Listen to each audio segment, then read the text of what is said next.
What's up guys, I'm Phoenix Master 1 and welcome back for some more Fire Emblem Heroes, and this is going to be my comprehensive analysis and review of the new weapon refines for Laegjarn, Ares, Finn, Maribelle and Bridal Sanaki. So I'll be going over my opinion of these weapon refines and a lot of the builds that you can run for various game modes like PvE, Arena and Aether raids. And if you do enjoy these consistent weapon refinery reviews that I always do, a like and a sub to the channel would be classy just like Maribelle. So that said, let us begin. So we're gonna start off with Laegjarn. In my opinion, she is the winner of this batch and I'll be going over why I think that. So she gets a weapon refine to her preferred weapon new, and this allows her to pretty much fix up the issues that this weapon had before, and it also gives her null follow-up. So the primary effect of her weapon now works with her own buffs. Previously it only worked on foes' buffs, so if the foe didn't have any kind of buff, she didn't really get anything out of it. But now you can buff her and utilize this weapon productively, which is just absolutely fantastic. And you can also use this the old way by depending on the buffs of the opponents. So the max stats that she can get out of the primary effect is going to be plus 10. So she can basically add 40% of the total bonuses on her and the foe into her stats. And here I've got a really nice example to show you how it can work. So for example, you have buffed up Laegjarn for plus 6 to all of her stats. So in total, she has got 24 visible buff, and 40% of that is going to be plus 9 all across the board for her stats. So that is fantastic. And now let's take a look at the scenario where a foe has got plus 6 buff to 2 of their stats. So in total, they have got 12 visible buffs, and 40% of that is going to be 4, and that is going to be spread across all of her stats during the combat. So that's pretty much how her weapon can function. Her weapon refine is really easy to trigger, and you just need to be above 25% HP and you'll get plus 4 to all of her stats, and you also get null follow-up. So null follow-up is really good and makes her meta relevant against many of the skills and units who have auto follow-up and follow-up negation, and it does make her builds quite flexible, as you'll see later on. Null follow-up is not something that flying units can have access to, so this definitely makes Laegjarn really unique. Now on paper, this weapon refine might not look the strongest because it doesn't have the biggest description, but as someone who uses Laegjarn a lot and I've got her at high merges, previously she was really not that impressive, but now after this weapon refine, it is a significant boost to her performance. It's just insane the stat swing that she gets from her weapon, and she can become a big ball of stats. And she can be really deceptively bulky even on her magical side. She can definitely take some magical hits, even though it might not seem like that on first look. Null follow-up adds to her bulk because many of the auto follow-up units are not going to be able to make those free follow-ups, and she's really fast too. So many units who are very fast themselves cannot really double her, and that just goes really well with null follow-up for denying many of the cheating skills. Overall, Laegjarn becomes one of the best flying units in the entire game because of this weapon refine, and she has become significantly more viable and a lot more fun, and null follow-up helps her quite a lot in the current meta game as it does to any kind of unit, and having it built into her weapon means that she can run a lot of other slot B skills which are going to be really helpful to her. So let us go over her builds. On a budget, you can definitely go with Windsweep. We're going to be getting Nifl in a couple of days, and he does come with Windsweep on 4-star, so you can kill him off, or you could even use Desperation. But Windsweep is a bit better because, again, we have seen this interaction a million times. So if a unit has got null follow built into their weapon, and if they use Windsweep, they can still double and not get counter-attacked. So that is fantastic, and that allows you to get some safe pressure on the opponents, and that is really good for a low-merged Laegjarn in my opinion. If you want to invest a bit more into her, then you can of course go with an offensive slotted skill like attack speed push or even attack speed solo. I like attack speed solo a bit more because the self recall damage is not the best with her HP threshold of her weapon refine, and attack speed solo does work in both phases. So even after she has windswept some units in player phase, she can still take on a couple of units in her enemy phase, and a rain scale in slot C is going to be pretty nice on her. She can also be used with Neotrace and Galeforce with Heavy Blade. Now it might seem like she doesn't have the highest stats for Galeforcing, but trust me, like I said before, she is a big ball of stats and she can actually get a lot of attack during the combat, and that allows for some easy triggers with Heavy Blade to trigger Galeforce, and the counter utility from Neotrace is really amazing for a flying unit. And the Cat skill does have good synergy with the Menace skill. Overall, the slot A and slot C are kind of flexible. You can just run something that can improve your offenses, but here the Menace skill does give you that nice attack stat differential, which makes it easy for you to trigger Heavy Blade, and it does have good synergy with the Cat skill. You can also run this on a lower merged Laegjarn, but the higher the merges, the better it is, as she will scale better with her bulk as well. And then we move on to a Wyvern Flight build. So Laegjarn can definitely run that slot B skill because of her high defense and high speed. So just a quick recap on Wyvern Flight. It does work on your visible defense and visible speed stat. So you first need to meet the speed check, and then you need to meet the defense check, and depending on the defense difference between you and your foe, you're going to be getting in combat attack and defense debuff. So when it comes to the speed, Laegjarn is plenty fast and she's going to be having no trouble activating this condition. And when it comes to the defense check, she does have pretty good defense, and if you run a menace skill which has really good synergy with Laegjarn's weapon refine in general, which allows her to get the visible buffs, and it also creates that defense stat differential between you and your opponent, which does make it easy to trigger Wyvern Flight and get more debuffs, then she can become a pretty nice Wyvern Flight user. Now unfortunately, because of her weapon refine, you cannot really run something like Fury 4, which would give her visible defense and visible speed. So that's a bit unfortunate because it does have anti-synergy with the HP threshold.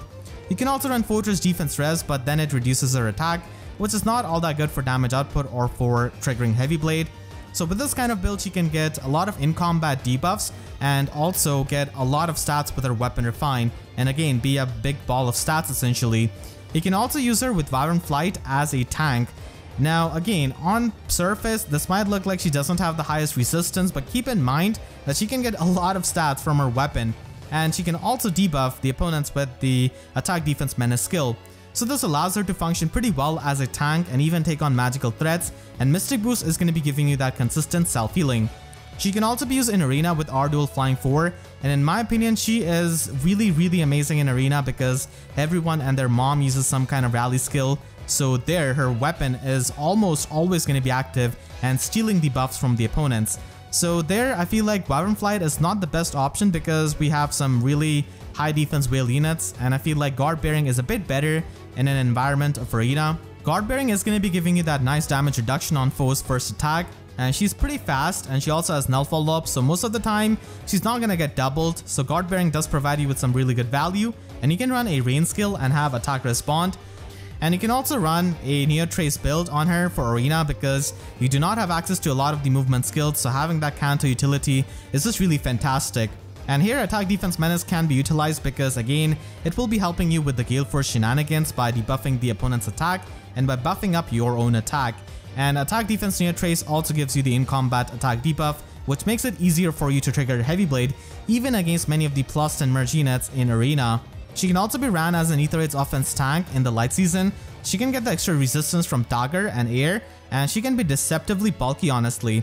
She doesn't really need Iod Shield Sacred Seal from the simulations that I've run, as long as you're not facing blue archers, so she can still take hits from archers just fine because she's going to be extremely bulky, and she can easily trigger Wyvern Flight against many of the frail mages and offensive threats that you're going to be facing in Aether Raid's offense, and she can get the in-combat debuff, be super bulky, and then heal up with Soul. And if you want to add some support, then you can also go with Flame for getting that damage reduction. And at that point, she pretty much becomes a standard sword unit who has got null follow-up and damage reduction. Null follow-up is definitely a really big reason why she's really good in Aether Raid's offense, because she doesn't really care about Pramimon's auto follow-up and Dual Lift's auto follow-up, these sturdy impacts and all of those shenanigans. So null follow-up helps her a lot in that environment, and of course being a big ball of stats does allow her to be a pretty fantastic tank. Finn has got a massive upgrade with Loyalty Spear and its weapon refine. So this is pretty much a dual phase Ninja Yari weapon, and that is really amazing because it allows him to be a really nice quad attacking unit, and his refine is super easy to trigger. So if he is above 25% HP, then he can get -4 attack, speed, and defense debuff on the foe during the combat, and he has also got dull attack defense, which can neutralize any of foe's visible attack and defense buffs. Keep in mind that he doesn't have a triple lull skill. I've seen a lot of people mention that he only debuffs opponents in 3 stats, but he can only neutralize the visible buffs of the opponents on their attack and defense. He does not neutralize the buffs to opponent speed, so keep that in mind. So Finn has definitely gone from 0 to hero with this weapon refine, definitely makes him so much more viable, and Finn does have workable speed stat to quad attack at max investment, as you'll see later on with the builds. And because of having the dull attack defense in his weapon, ignoring those visible buffs of the foes, he can actually run a trace skill instead of running a lull skill, and that allows him to get Canto and give him really good player phase potential. This is a dual phase brave weapon, but most of the time Finn is going to be functioning in the player phase. He doesn't exactly have the attack to pretty much kill units with Vantage or something like that in the enemy phase, but at least in the enemy phase, if he can naturally double, then he'll still be able to quad attack, which is still going to be pretty powerful. So let us begin with his builds. On a budget, I feel like Finn is not going to be doing too much, but still if you want to invest into him, then you can go with Desperation and Sparrow. So Sparrow can be obtained from Luthier now, so that is pretty good, and you can just stack it up with an offensive Sacred Seal like Attack Speed Solo. I feel like Finn is definitely used much better at max investment because he's an older unit, so any kind of extra stats that you can get from merges and Dragon Flowers are going to be much appreciated. So you can run Sparrow 3 and have Lull Speed defense. Again, like I said, he doesn't have a Lull Speed in his weapon, so having Lull Speed in his slot B is going to be helping him. So he basically neutralizes 3 main stats of the opponents that are relevant to him, and that is really fantastic. And he can also get really offensive with Sparrow 3 and Blade Session, and he can run a special like Luna. Now he doesn't have the highest attack stat to trigger Heavy Blade, so in that case he can just fully invest into his offensive capability with the third build by having double solo skills, having speed defense near trace, and also having a rouse attack speed. And that will allow you to trigger Galeforce not in a single round of combat. I guess if you do quad attack and the opponent counter attacks, then you could trigger that, but if you don't want to run Heavy Blade, then you can pretty much invest all into his offenses. Heavy Blade can of course be run, and I feel like with that, plus attack IV is going to be helping you a bit. It is going to be a bit hard for Finn to trigger Heavy Blade at times, so plus attack IV does help with this. Unfortunately, cavalry units cannot get Flashing Blade, so that is a big bummer. So you basically want to invest into his speed and his offenses, and something like Attack Speed Menace and Attack Defense Near Trace can help him with the attack debuffs to trigger Heavy Blade a lot easier. You can also run Flow Refresh as a slot B skill, and this allows him to quad attack through many of the units who have got follow-up negation. So it does have partial null follow-up in the player phase, and it also gives him the self-healing, which of course has good synergy with the HP threshold of his weapon, and he can quad attack and Galeforce even through the follow-up negation units. He can also be used in Arena with B-Dual Cavalry 4, and he can run a Near Trace skill in his slot B, and that allows you to have the counter utility, which is really fantastic when coupled with Galeforce. And he can definitely quad attack a lot of units in Arena, and plus Speed IV does help him even quad attack some really fast units. Overall, when it depends on his IVs, it really matters on how much you want to trigger Heavy Blade. If you want to trigger Heavy Blade consistently, then plus attack IV is going to be a bit better, but overall plus speed IV is going to be helping him quad attack more, and it does help with skills like Flow Refresh, which I showed here. And then finally, if you want to use him in Aether 8's offense, then he can be made into a Galeforce unit. And now the hit and run Galeforce or the Canto utility is really amazing with safety fence. So you can basically run a Near Trace skill on him, and again you will need to invest into his attack because in Aether raids, units can reach ridiculous amounts of attack with Duo Peony, Bramimond, and Saros' buffs and stuff like that. So you really need to invest into his attack so that he can trigger those Heavy Blades, which are going to be super important. He doesn't have a 4-turn Galeforce, unfortunately, with this, so you're pretty much depending on attacking into something like Note, or just attacking and then retreating with Near Trace and hopefully coming back into the range of your safety fence.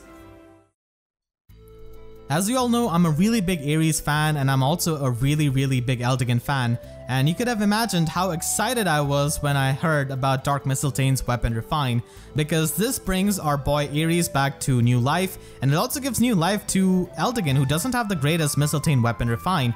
So here it is finally, and they both have this weapon. Eldigan has to spend 150 Divine Dues to get this weapon. Ares already has that. So this Weapon Refine basically doubles down on their playstyle with that Vantage build. So if you have been using Ares ever since its launch, then you know that Vantage is basically his best build, and this Weapon Refine basically tries to strengthen that aspect of his. So this Weapon Refine does give him +5 attack and defense, always in the enemy phase, and if you want to get this in the player phase, then the foe's HP needs to be above 75%. This Weapon Refine also gives him true damage with the in-combat specials like Bonfire, and it also gives you +7 true damage if you're going to be using AoE specials.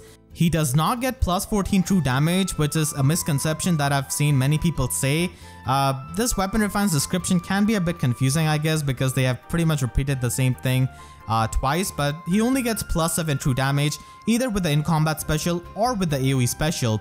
So with this weapon refine, he can get more damage output, which is really good for triggering specials and with his Vantage playstyle. And overall, this is going to be a pretty decent weapon refine overall. It doubles down on his strength and builds off his niche, but still, he will have trouble killing a lot of the bulky modern units who have got high bulk or who have got damage reduction skills like guard bearing or the speed based damage reduction. So with this Vantage build, those are still going to be an obstacle. I've got 2 Fate accounts as you all know, and I've got Plus and Ares on each of those accounts, and I've used him since his launch, and I can tell you that that is going to be a problem if you're going to be using him in competitive game modes. And in general, if you just use him through the story maps, you will feel that many times these like modern units are just so overtuned that Ares is not able to kill them with their bonfire damage, and that is still going to be true despite the +7 true damage and the extra attack and defense that he gets from this weapon. So that is still going to be a problem for him, and the biggest thing is that it is hard to set up his special spiral in his weapon if you're not running someone like Veluria. And to be honest, you cannot run Veluria in every single game mode, and she's also not a very easy unit to get herself. So I kind of wish that they made it so that he can set up his special spiral on his own, or maybe this could be available to be used with Galeforce. That would also be pretty unique. And any kind of Plus and Ares user who has used him extensively will pretty much tell you those same things, because the one-shot builds like his with Vantage and his bonfire don't really work as well in the modern times, because the units we get now are just so bulky and oftentimes they have damage reduction and stuff like that. So it's a bit annoying for his whole playstyle to function the similar way like it did in 2018. But still, this weapon refine is going to be helping you a bit more now with its increased damage output. So here are the builds that you can run on Ares as well as Eldigan. I'm going to be showing both of them side by side. So this is a budget build that you can run. Ares of course comes with Brazen Attack Defense. You can just have Vantage, and you can also have Attack Defense Solo, which is going to be active before entering the Brazen range. So that is the extra stats that you can get. So instead of running double Brazen, you can just run Attack Defense Solo, and that does work out pretty well on a cavalry unit.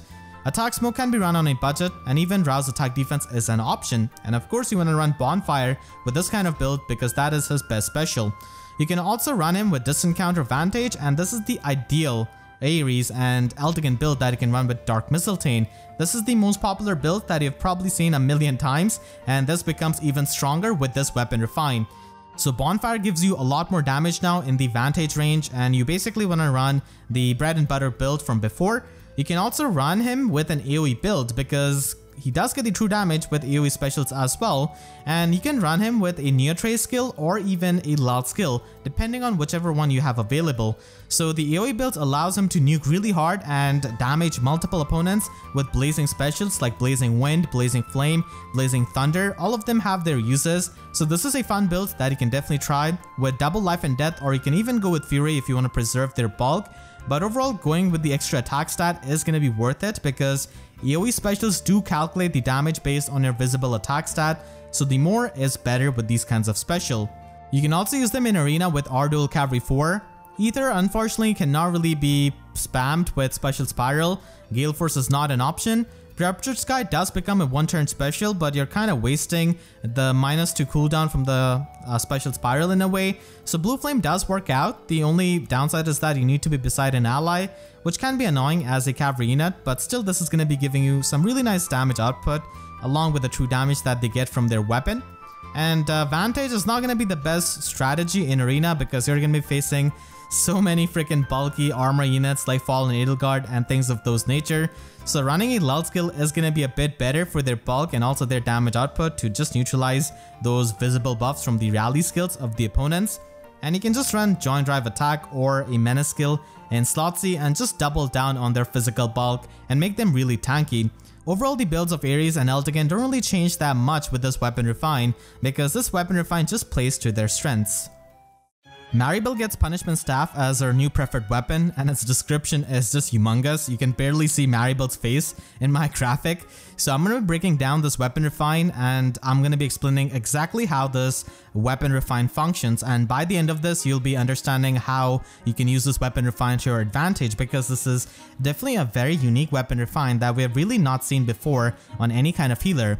So first of all, this weapon has got Wrathful Staff built into it, and that has got really good synergy with the Dazzling Staff, which she already comes with, and in the player phase she can get +4 attack and speed. So the Trilemma is still present in her primary effect, and she can inflict foes with the AoE Triangle Adept status, and the Weapon Refine actually gives +6 attack and cancel affinity status to allies within 2 spaces at the start of the turn. So let us understand how Maribelle's Weapon Refine functions and how you can benefit using this. So I've broken this down into a couple of steps. The first step is understanding Weapon Triangle Advantage. I think by now everyone really understands this, so I don't really need to explain this too much. And let's move on to the next step, which is understanding Cancel Affinity. So this skill hasn't really seen much usage because it's not really all that good skill on itself. So Cancel Affinity basically only works when the opponent has got some kind of gem weapon, or they've got Triangle Adept in their skills, or they have been hit by Trilemma Staff of Maribelle. And his matchups do not change whatsoever with just Cancel Affinity compared to the original Weapons Triangle Advantage that we have seen here. He has still got the same matchups. And now let's move on to the next step of Triangle Adept. So here, Chrom does not have Cancel Affinity. And this is how the matchups look when Maribelle hits them with the Triangle Adept status. So your bad matchups become worse because now you've got -40% Weapons Triangle Advantage against a blue unit like Sumiya, and your good matchups become better. So here against Wallheart, a green unit, you've got +40% Weapons Triangle Advantage. Now that we've taken a look at Triangle Adept and also Cancel Affinity, let's mix these two effects and you'll get the crux of Maribelle's Weapon Refine. So here's the full example of Cancel Affinity and Triangle Adept in full force. So Chrom gets the Cancel Affinity status from Maribelle at start of the turn, and here Maribelle attacks the foes and inflicts them with the Triangle Adept status. And now this is how the matchups will go. So against a red unit, Chrom is still going to be having that neutral matchup, nothing really changes. However, the thing to note here is going to be the matchup against a blue unit.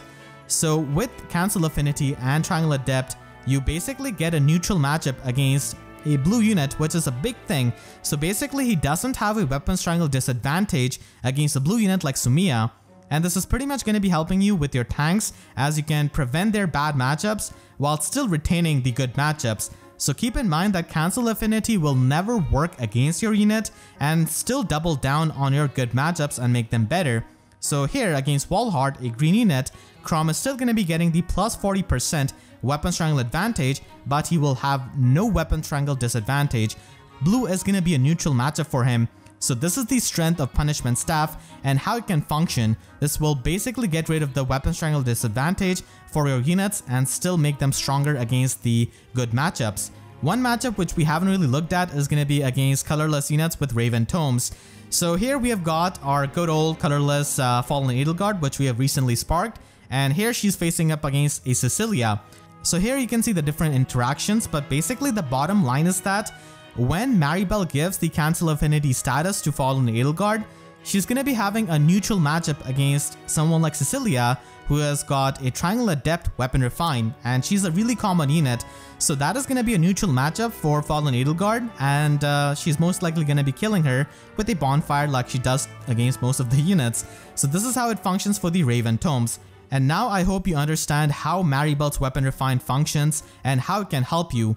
So Maribelle needs to move and inflict them with the Triangle Adept status, and at start of turn, as it says, she will be giving her allies the Cancel Affinity effect, and the result of that is pretty much going to be the fact that your units are not going to be having any kind of Weapons Triangle disadvantage while still having strong Triangle Advantage against your good color matchups.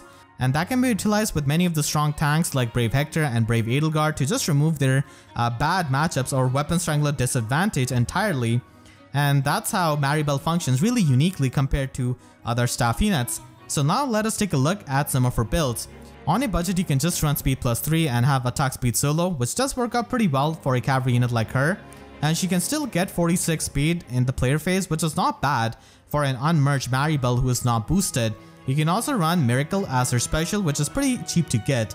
You can also run a push skill and have drive attack to give more attack support to your allies to double down on the offensive support of her Weapon Refine. If you want to invest a bit more into her, then you can of course go with double solo skills to increase her offenses, and plus speed IV is going to be the best IV for any kind of Maribelle so that she can double attack more units. She does have good attack stat, but speed is what she's kind of lacking. You can also use a bomb plus skill on her like Fire Flood Bomb, And attack speed push 4 is also a really fantastic offensive option on Maribelle that is also going to be active in both phases and doesn't really have any kind of movement restriction like the solo skill. So you can still be beside an ally and get the full offensive value out of this slot A skill. And you can also run something like Blade Session to just increase her offenses. And then finally, if you really want to heavily invest into Maribelle, then you can go with the Cat skill. The Cat skill does have really good synergy with the Triangle Adept status effect that she can inflict, and that is basically a penalty that is counted towards the Cat skill. And depending on if you've got Odd or even Recovery, you can run this and also support your allies without wasting her turn to heal them up. And Return Plus is going to be the best assist skill that you can run on Maribelle, which is basically going to be a healing reposition. So this is a build that you can run at absolutely max investment to maximize her offenses and also her support capabilities.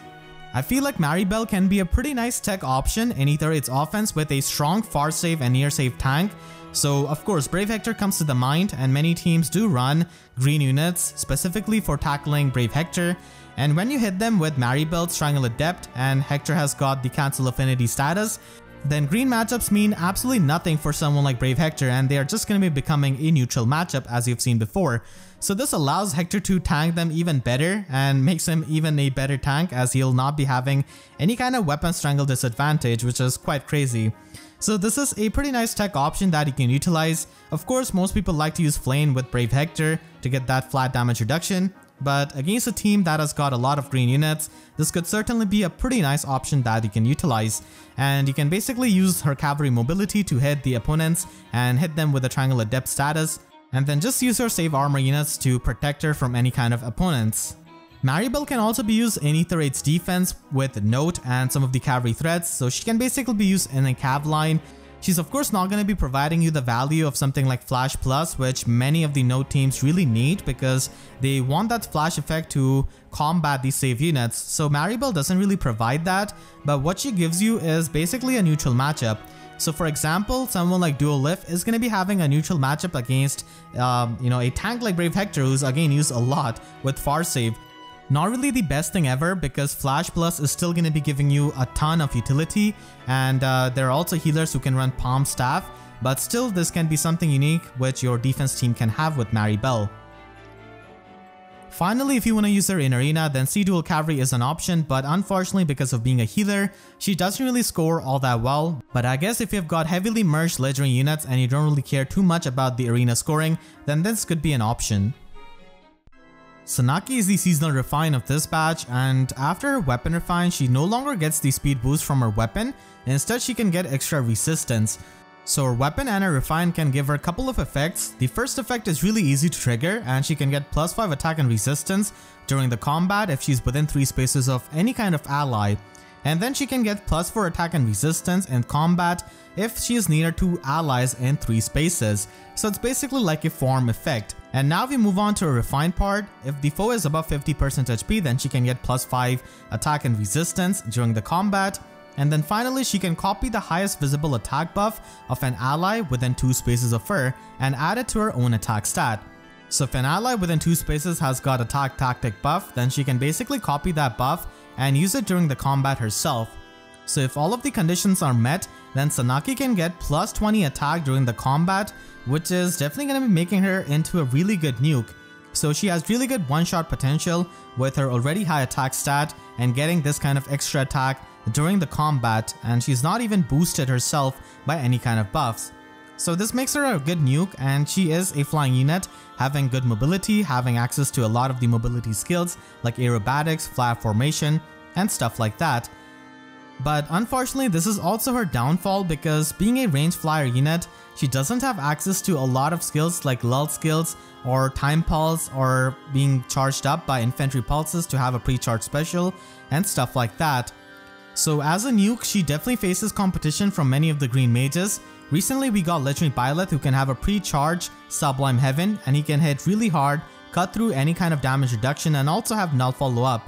Not to mention, we recently got Gunthra who can have absurdly high damage output with her weapon, and she can also support her allies with the exclusive slot B skill that she comes with. So Sanaki definitely faces competition as a nuke, as there are plenty of really hard hitting green mages already. And again, as I said in my Ares section, Being able to hit really hard and one-shotting has become a lot harder now because the opponents are just so much more bulky and they're often going to be having some kind of damage reduction, which is going to be making them live this. And then because Sanaki is just so frail, she will instantly die to their counter attack if they can't do that. So still, Sanaki can become a good mage nuke with this weapon, and flying mobility is always going to be helpful. So if you want to build her up on a budget, then you can basically go with Attack Tactic as a slotsy skill so that you can copy those buffs with her Weapon Refine, and then you can use a secret seal like Deathblow or Blade Session to maximize on her damage output. If you don't really like the bond skill, then you can basically go with double Deathblow, and that is going to be pretty nice. And you can change drawback to reposition as it is going to be helping you a bit more. And at higher investment, you can definitely go with Attack Res Push 4 and have AR Fort Trace. So both of these skills can be obtained from Summer Mercedes, and Sanaki can make really fantastic use of this because she can get the extra in-combat debuffs with the Slot B skill and also get the Kanto mobility. And you can also run a rain skill in Slotsy so that she can get even more damage output. If you want to invest even more into her, then you can run Attack Res Unity. In case that she gets debuffed, she can hit even harder thanks to the Unity effect. And Aerobatics has got really good synergy with her Weapon Refine, the Slot skill, and also the Sacred Seal. In my opinion, at higher investments, I think it's definitely worth investing into her speed because then she can double attack, and that is much better than just relying on one-shots with singular attacks. As you can see here, she's hitting over 60 speed, and I think that's a lot more worth to do at higher investments. And because she's rather frail, you definitely want to go with Desperation and have something like Blade Session Secret Seal to just maximize her offensive capabilities. Finally, she can also be used in Arena with Green Dual Flying 4, and you can basically invest into her speed so that she can double many of these slower units and have a Trace skill so that she can one-shot many of the blue units or even double these low armor units who are not running distant counter. Just kill them and move back with Kanto, and that is going to be pretty good for the utility in Arena. So that is going to be my review of the weapon refines for this month. As I said before at the start of the video, I feel like Laegjarn is definitely the winner of this batch, and Finn is definitely close second. Let me know what you think about these weapon refines in the comment section down below, and make sure to share this video with your friends who are trying to build up any of these units after their new weapon refines. I definitely went in depth and explained a lot of their effects, like Maribelle for example, and went over a lot of builds that you can run. I want to thank all of my team members for their constant support. If you enjoyed, then please be sure to leave a like and a comment. Helps me tremendously, and be sure to subscribe and hit the notification bell, because expecting YouTube sub boxes to work is like expecting Ares to charge up a special against an opponent who has got guard. So with that said, I'll see you guys next time. Thank you so much for watching and have a great day.